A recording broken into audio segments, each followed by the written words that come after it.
매일 성경 큐티 힌트 2025년 2월 15일 누가복음 3장 15절에서 38절까지 말씀입니다.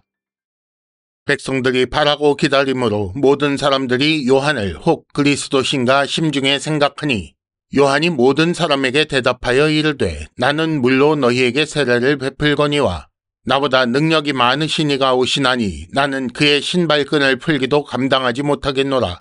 그는 성령과 불로 너희에게 세례를 베푸실 것이요 손에 키를 들고 자기의 타작마당을 정하게 하사 알곡은 모아 곳간에 들이고 쭉정이는 꺼지지 않는 불에 태우시리라. 또 그 밖에 여러 가지로 권하여 백성에게 좋은 소식을 전하였으나 분봉왕 헤롯은 그의 동생의 아내 헤로디아의 일과 또 자기가 행한 모든 악한 일로 말미암아 요한에게 책망을 받고 그 위에 한 가지 악을 더하여 요한을 옥에 가두니라. 백성이 다 세례를 받을새 예수도 세례를 받으시고 기도하실 때에 하늘이 열리며 성령이 비둘기 같은 형체로 그의 위에 강림하시더니 하늘로부터 소리가 나기를 너는 내 사랑하는 아들이라 내가 너를 기뻐하노라 하시니라. 예수께서 가르치심을 시작하실 때에 30세쯤 되시니라.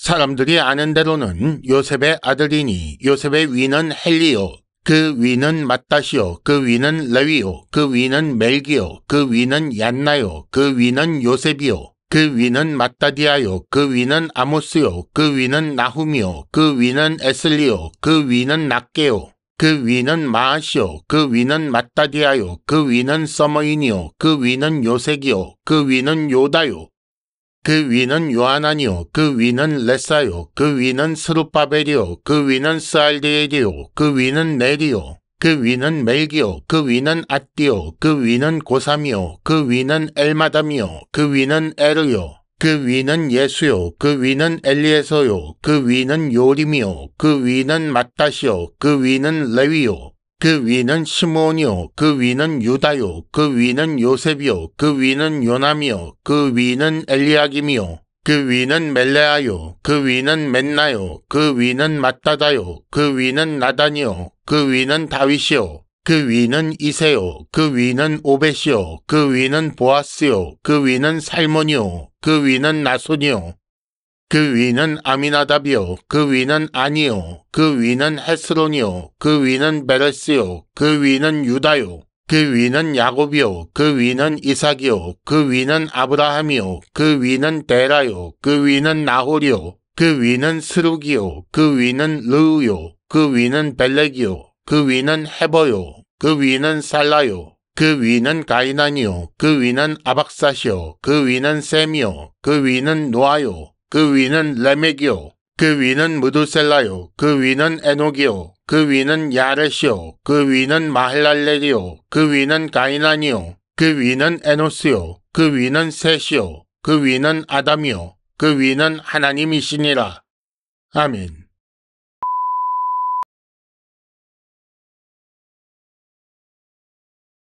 (1단계) 본문의 구조와 내용을 간단하게 정리하기. 요한은 그리스도께서 오실 것이라고 밝힌 후에 헤롯에 의해 투옥됩니다. 그리고 예수께서는 세례를 받으시고 본격적으로 가르치심을 시작하십니다. 먼저 15절에서 17절까지는 요한이 그리스도께서 오실 것이라고 밝힙니다. 그리고 18절에서 20절까지는 분봉왕 헤롯이 요한을 옥에 가둔 이야기가 나옵니다. 21절과 22절에는 예수께서 세례를 받으신 것이 기록되어 있고 23절부터 마지막 38절까지는 이렇게 가르치심을 시작하신 예수님의 족보가 기록되어 있습니다. 본문의 내용을 간단하게 살펴보겠습니다.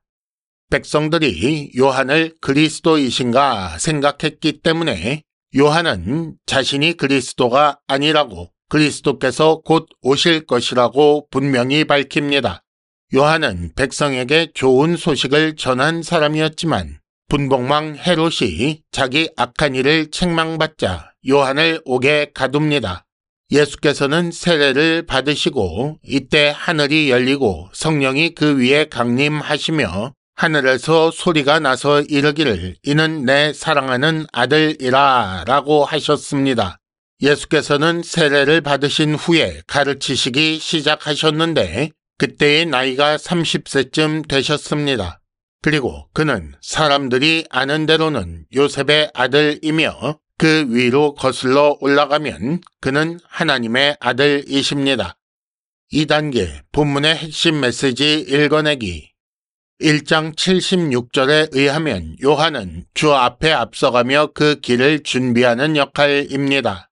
그래서 자신을 그리스도라고 오해하지 않도록 그리스도에 대해 알립니다. 이렇게 중요한 일을 하며 좋은 소식을 전했지만 자기 악한 일에 대해 책망받은 것 때문에 헤롯이 요한을 투옥합니다. 요한이 옥에 갇힌 이후에 예수께서 세례 받으신 것처럼 그렇게 순서가 바뀌어 기록되었습니다마는 이는 요한의 퇴장과 예수의 등장을 효과적으로 보여주려는 것입니다. 이제 본격적으로 시작되는 예수의 사역을 기록하기에 앞서 요한을 무대에서 퇴장시킴으로써 그의 역할이 준비라는 것을 분명히 하는 것입니다. 예수의 사역은 죄사함을 받게 하는 회개의 세례를 받는 것으로 시작합니다. 그의 사역은 세상 죄를 지고 십자가에서 죽어 그 모든 죄를 씻는 것이기 때문입니다. 그 후에는 죄사함의 은혜를 받은 자에게 선물로 주시려고 성령을 받으십니다. 이 모든 일은 하나님 아버지의 기쁘신 뜻을 이루는 사역입니다. 이런 일을 하시는 예수는 아담으로부터 다윗의 계보를 잇는 참 사람입니다. 하지만 그 족보 마지막에 하나님의 아들이라고 기록함으로써 하나님의 아들이었던 아담의 실패를 해결하기 위해 하나님의 아들 예수가 오셨다라는 것을 알리고 있습니다. 3단계 본문의 핵심 메시지를 현재로 연결시키기. 때로는 예수의 등장을 위해 우리가 퇴장해야 합니다. 요한은 자기가 맡은 임무에 충성한 선지자였지만 세상 권세와 폭력에 의해 역사 무대에서 강제로 퇴장당합니다. 그는 준비하는 자였기 때문에 예수의 등장에 따라 퇴장해야 했던 것입니다. 우리도 그렇습니다. 하나님이 나에게 맡겨주신 역할에 따라 퇴장해야 할 때가 있습니다. 특히 예수의 등장을 위해 퇴장하는 것은 오히려 영광스러운 것입니다. 예수님은 십자가 죽음을 목표로 사역을 시작하셨습니다. 죄 없으신 예수께서 세례를 받으시고 사역을 시작하시는 이유는 그의 사역이 세상 죄를 지고 대신 죽는 것임을 알리려는 것입니다. 하지만 예수께서 십자가 죽음으로 끝나지 않으셨다는 것을 우리는 기억해야 합니다. 우리가 예수 뒤를 따라가는 제자의 삶을 살아간다면 당연히 예수께서 죽는 자리에서 죽게 되겠지만 그것으로 끝나지 않게 하실 것입니다. 큐티 힌트, 사망의 음침한 골짜기를 지나면 푸른 풀밭입니다. 이상으로 2025년 2월 15일 매일 성경 큐티 힌트를 마칩니다. 여러분 큐티를 통해 은혜 많이 받으시기를 바랍니다.